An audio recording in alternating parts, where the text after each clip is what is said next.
23장 1절로 7절.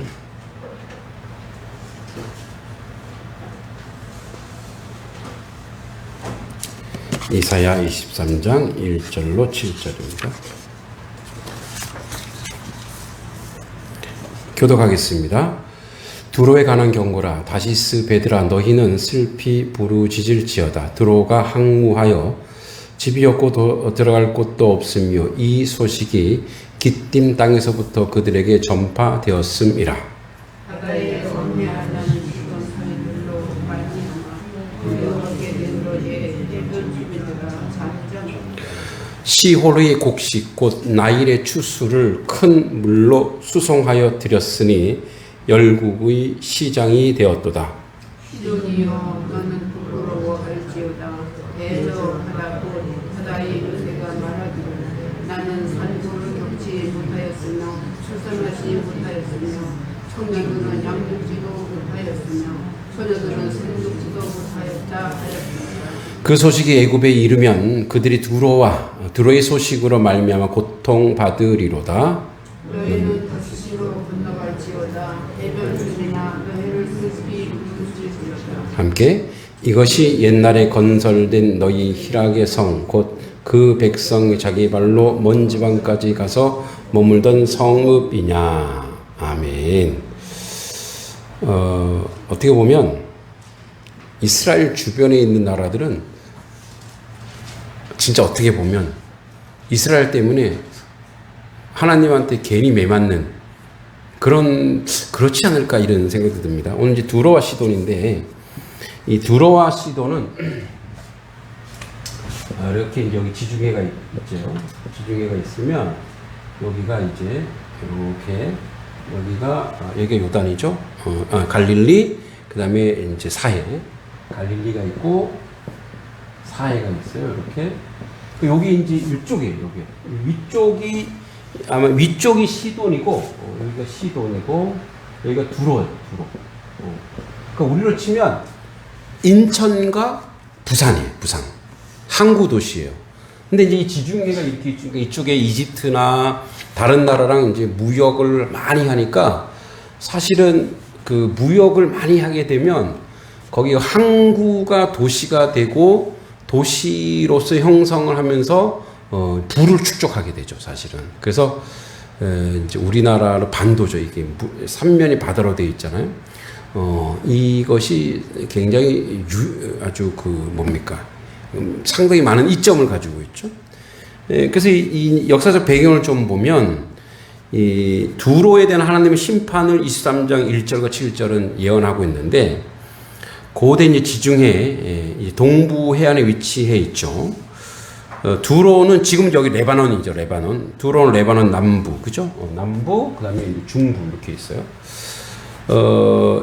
여기가 이제 고대 페니키아의 문명의 핵심 도시입니다.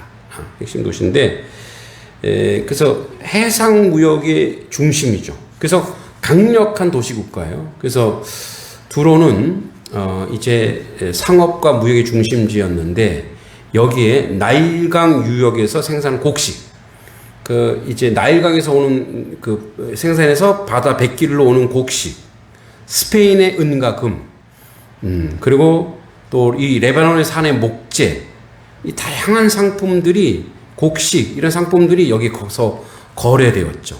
그래서 이것이 결국 어디로 가냐? 다시스로 갔는데 이게 다시스 오늘 스페인입니다.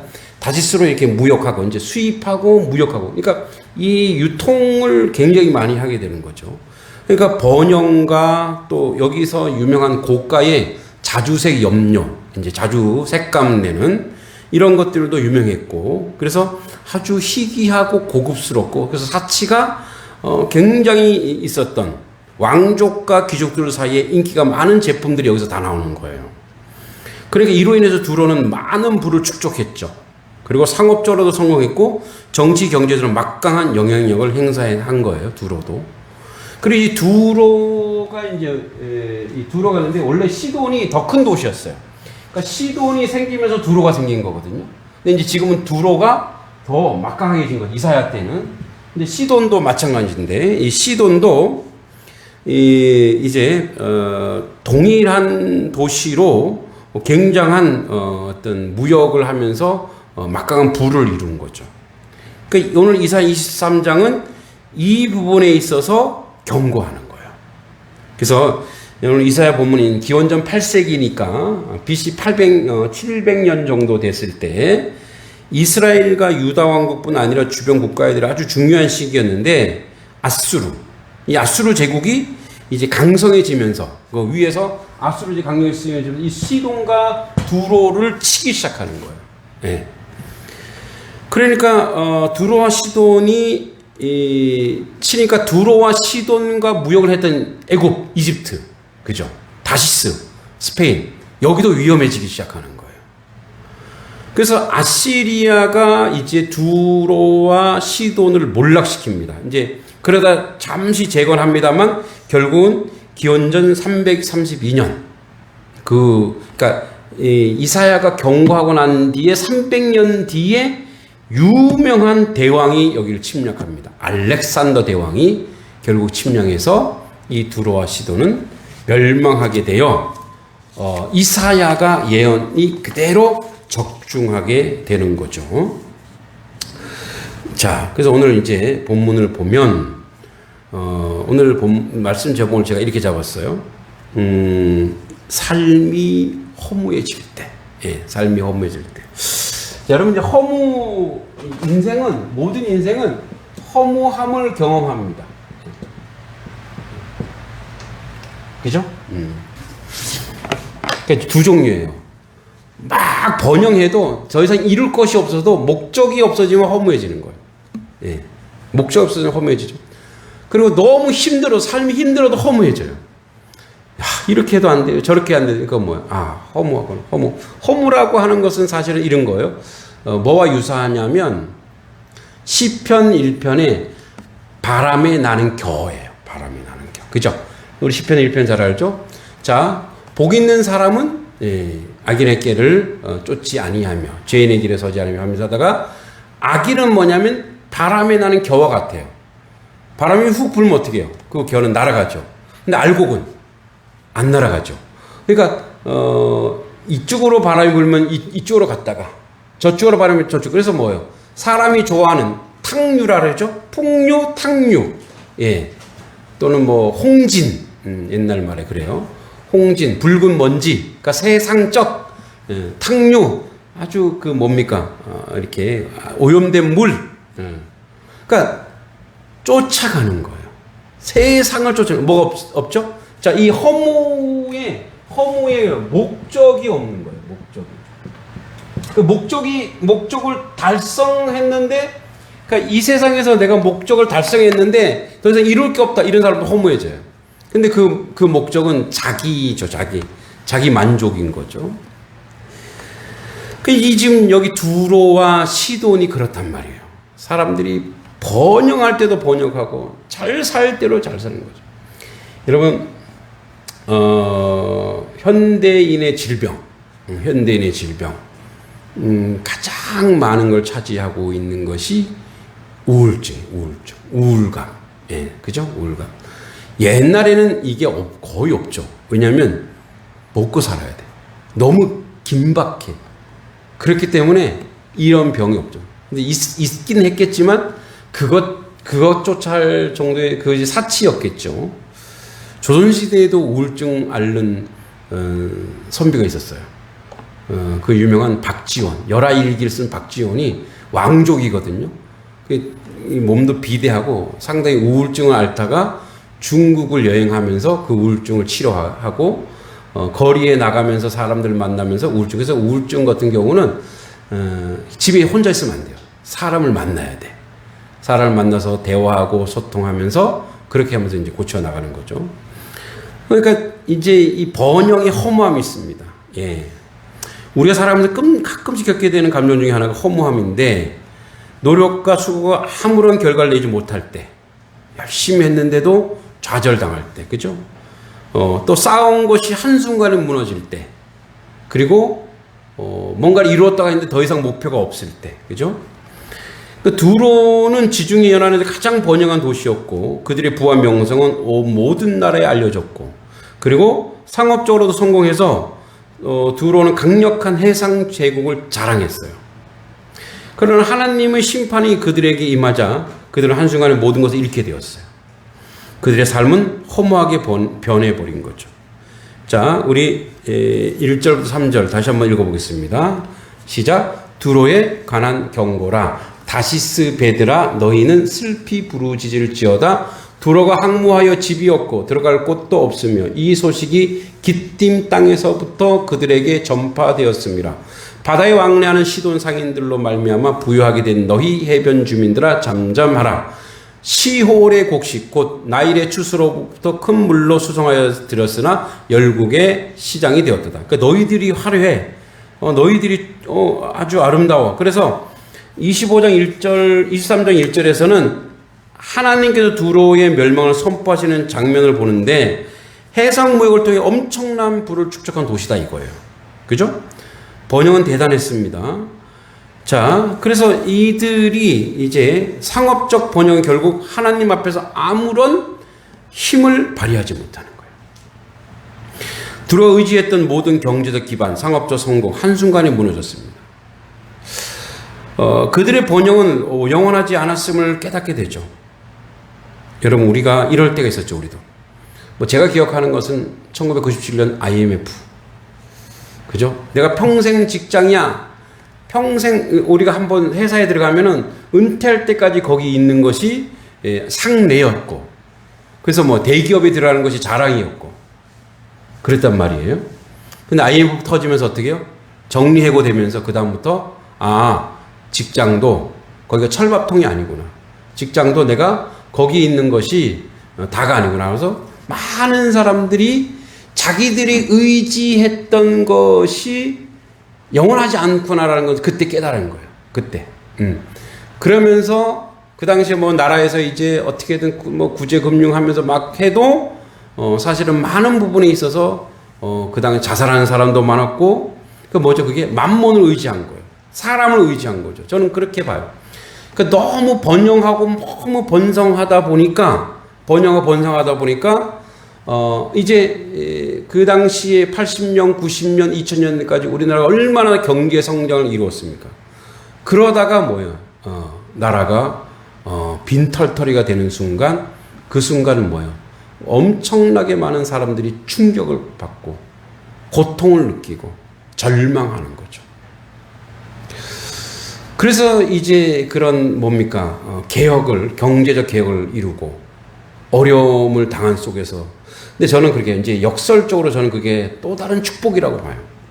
또 다른 이제 이렇게 근현대사 역사를 보면 일본은 그런 적이 없어요. IMF 이런 적이 없어요. 그런데 더 심각한 건 뭐냐? 일본은 그래서 그 기업과 정치가 딱 붙어 있어서 거기는 이거를 개혁을 하지를 못한대요. 이걸 하는 순간 나라가 다 거덜난다는 거예요. 그래서 점점점 버블이 높아지면서 일본은 점점 경제적으로 지금 그래도 살만하다 하지만 경제적으로 굉장히 어려움을 지금 겪고 있어요. 근데 우리는 이제 97년대 그런 일이 벌어지면서 이렇게 은행들도 구조조정도 하고 어떻게든 건강하게 세워 나가 보려고 했던 것이죠. 그 이외에도 여러 가지 경제적으로 우리 가운데 어려움들이 있었습니다. 힘겨움도 있었고 지금도 그렇게 녹록하진 않아요. 그러니까 두로와 시돈을 보면서 우리를 또 반추해 볼 수 있죠. 그렇구나. 우리가 지금 무엇을 의지하고 있지? 우리가 지금 어디에 의지하고 있지? 그러니까 우리가 의지하고 있는 거는 한 번에 날아간다는 거죠. 그게 허무해질 수 있어요. 사실은 만몬이 돈이라고 하는 것이 신이 되어서 우리를 움켜잡고 있고 틀어잡고 있어요. 여러분 잘 생각해 보세요. 우리 현재의 자본주의, 그죠? 현재의 자본주의, 이제 돈이 최고인 그런 시대에 사는데 이 자본주의는 건강한 자본주의가 아니죠. 그래서 이걸 천민 자본주의라, 천민. 자기들밖에 모르는 거예요. 사주들밖에 모르고 기업의 이익을 위해서, 기업의 이윤을 위해서 직원들을 착취하고 읊어매고 있고 그래서 사람이 행복하기 위해서 돈을 벌기도 하고 다복하기 위해 돈을 버는데 돈 때문에 뭐 이혼하고 돈 때문에 자살하고 돈 때문에 절망하고 돈 때문에 고통받는 거예요. 그러니까 뭐냐면 본질을 우리가 모르고 또 우리가 그 본질을 우리 다음 세대나 우리 자녀들에게 혹시 그거를 교육하지 못하고 있지 않은가. 응? 그래서 너희가 좋은 대학 가야 돼? 세상에 나쁜 대학이 어디 있어요? 다 좋은 대학이지. 뭐 살인을 가르치는 대학이 있나요? 없잖아요. 다 좋은 대학이에요. 근데 이제 그럼 뭐 대학 가갖고 명문대학 가갖고 좋은 곳에 취직해서 그게 행복하다고 얘기하지만 사실 그게 정말 행복한 것일까요? 어떻게 보면은 그 구조와 그 시스템 속에 노예로 살고 있을 수도 있어요. 그래서 내 자녀와 행복한 시간을 보내고 아름다운 날들을 보내야 되는데 일하느라고 애가 크는 것도 몰라. 그죠? 애가 어떻게 컸는지도 모르는 거예요. 돈 버느라고 내 자녀를 돌아보지. 근데 그것을 자꾸 강요하고 있다고. 왜? 돈이 없으면 죽는다라고 생각하는 거예요. 아니요. 안 죽습니다. 할렐루야. 거기에 매여 있으면 그 안에 매여 있으면 이제 나중에 나이 들어서 후회한다고요. 아, 내가 왜 그랬지? 내가 왜 내 자녀들을 살아가는 것도 내가 돌아보지도 못하고 내가 왜 그렇게 살았을까?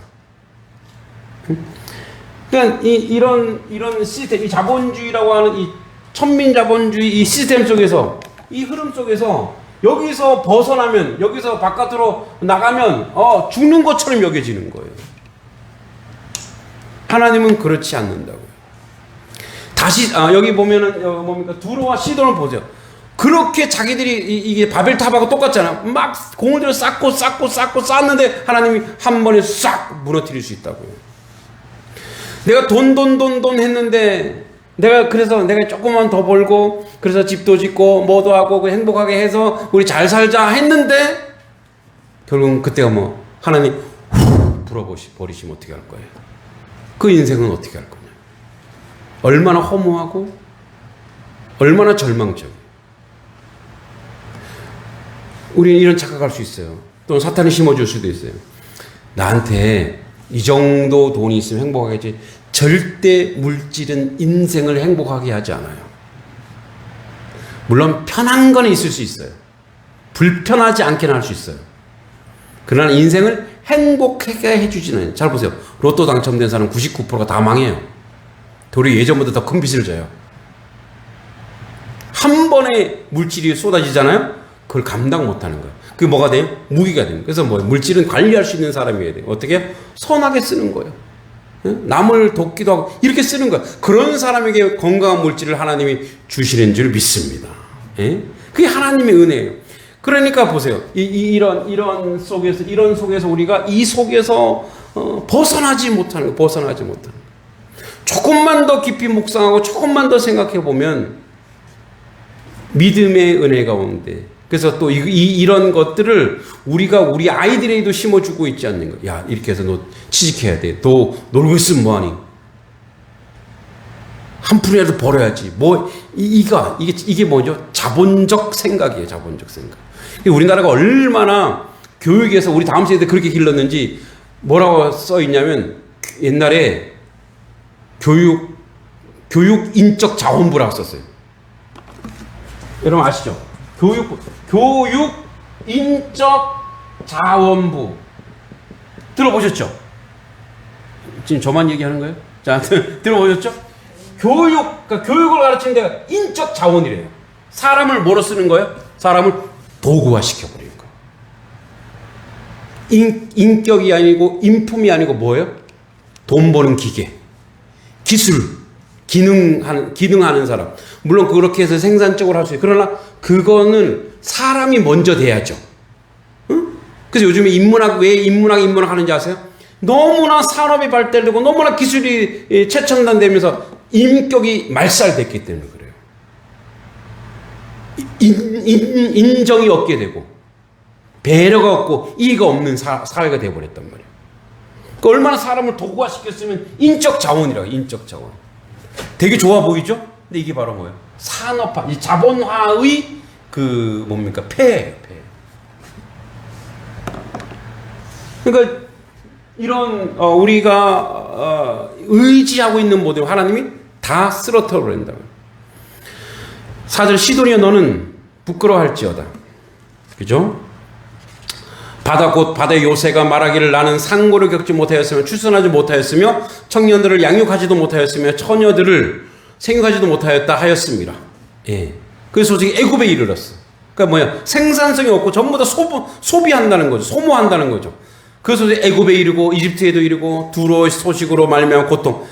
도미노처럼 일어나는 거예요. 도미노처럼. 그죠? 우리나라 전 세계 산업 구조가 그래요. 한 나라가 쓰러지면 계속 도미노처럼 다 일어나는 거예요. 여러분 미국이 무너지면 세계 경제 다 무너지는 거예요. 일본이 경제가 안 좋으면 우리나라는 좋을 거 아니에요. 중국이 안 좋으면 우리나라가 좋을 거 상대적인 건 다 없어요. 다 뭐예요? 연결돼 있어요. 그래서 여러분 우리가 기도할 때 축복 기도해야 돼요.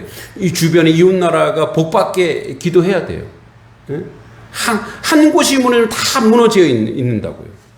너희는 다시스로 건너갈지어다. 해변 주민들은 너희는 슬피 부를 지질지어다. 이것이 옛날에 건설된 너희 희락의 성 곧 그 백성이 자기 발로 먼 지방까지 가서 머물던 성이냐.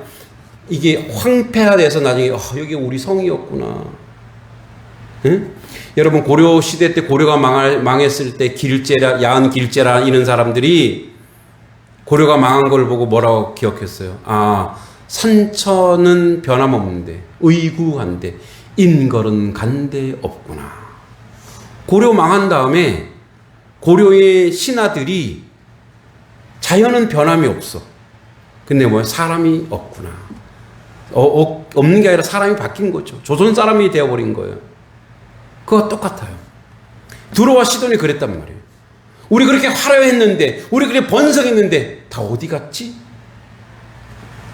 결과는 뭐냐? 하나님을 의지하지 않으니까. 하나님을 의지하지 않고 자본, 물질, 돈에 의지하니까. 그리고 돈이 최고인 세상이 되어버렸으니까. 돈으로 모든 것을 통용하는 시대가 되었으니까. 여러분 돈을 다스릴 수 있는 것은 하나님이 주신 은사고 그래서 그 물질을 하나님 선하고 아름답게 쓸 수 있는 그런 하나님 백성 되게 해달라고. 저는 그렇게 생각해요. 교회 돈이 쌓이면 누적이 되면 그걸로 딴 생각을 한다고요. 낭비하자는 얘기가 아니고 이 물질이 쓰여지는 곳에 선하고는 선교지에 어려운 곳에 우리 여러분 그게 보여요. 하나님이 다 보여주신다고요. 너희가 공급해라. 너희가 나누어라. 너희가 어려움을 가지고 있는 교회. 여러분 우리 이 시찰에도 어려운 교회들이 있어요. 그래서 저희가 지금 세 교회 뭐 자랑할 건 아니지만 시찰에 있는 교회 중에 세 교회에 저희들이 후원하고 있어요. 옛날에가 엄청 많이 달라졌죠. 옛날에 우리는 뭐 하는 교회였어요? 후원 받는 교회였어요. 이제 뭐 하는 교회? 후원하는 교회. 왜? 뭐 때문에? 뭐가 바뀌었길래? 바뀐 거 없어요. 뭐냐? 이런 거예요. 보세요. 제가 이제 그 10월 달에 예수님의 자본 10계명이라는 책을 이제 출간하게 되는데 거기 핵심이 이거예요. 제자는 뭐냐? 제자가 이 땅에 할 일은 뭐냐? 예수님의 제자 오병이어에 뭐라 했어요? 예수님이 제자들의 주라. 예수님이 뭘 없는데 줘요? 여러분 주는 사람은요 자기한테 있는 게 보여요. 받는 사람은 자기한테 아무것도 없다 생각해요. 그래서 어떻게 해요? 남한테 있는 게 보여요. 뭐 나한테 하나도 없는데 얘는 나한테 왜 없어요? 시간이 있죠. 그죠? 건강이 있죠.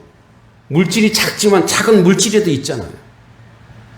자, 우리 단석교회가 사실 양동 지역에서 이렇게 줄 수 있는 교회는 아니었어요. 근데 뭐예요? 주려고 하니까 뭐예요? 우리가 이게 있구나, 가진 게 있구나. 이건 안 돼. 이거는 우리 뭐 해야 돼. 그러면 뭐예요? 받으려고 하는 사람의 마음이에요. 주려고 하면 그래. 이거 깨자. 이거 주자. 이게 주는 거예요. 그러니까 여러분 보세요. 많아서 주는 게 아니에요. 있어서 주는 게 아니라고요. 그게 바로 뭐냐? 그게 물질을 관리하고 물질을 통치하는 하나님의 백성이요 하나님의 자녀인 줄 믿습니다. 그래서 그 물질을 의지하는 순간 교회는 흔들리는 거예요. 오직 누구요? 오직 우리 모두가 하나님만 의지하는 하나님 백성 되기를 소망합니다. 여러분, 물질을 의지하면 삶이 허무해져요. 결국은 그것 때문에 낙심하게 되고, 결국 그것 때문에 시험에 들고, 결국 그것 때문에 자기까지도 무너지게 됩니다. 하나님만 의지하시기 바랍니다. 그리고 하나님이 주신 물질을 건강하게 유통하시기 바랍니다. 그리고 공유하시기 바랍니다. 그럴 때 여러분들이 승리하는 그런 하나님의 백성 될 수 있을 거라고 믿습니다. 하나님 은혜 감사합니다. 아버지의 뜻 가운데 온전히 살아가는 하나님의 자녀요 하나님 백성 되어 하나님께 영광 돌리게 하여 주시옵소서. 삶이 허무해지는 것은 자기를 의지했거나 물질을 의지했거나 세상을 의지했을 때입니다. 오직 하나님만 의지하여 영원하신 그 말씀 가운데 온전히 서가는 하나님 백성, 하나님 자녀 되게 하여 주시옵소서. 예수님의 이름으로 간절히 기도하옵나이다. 아멘.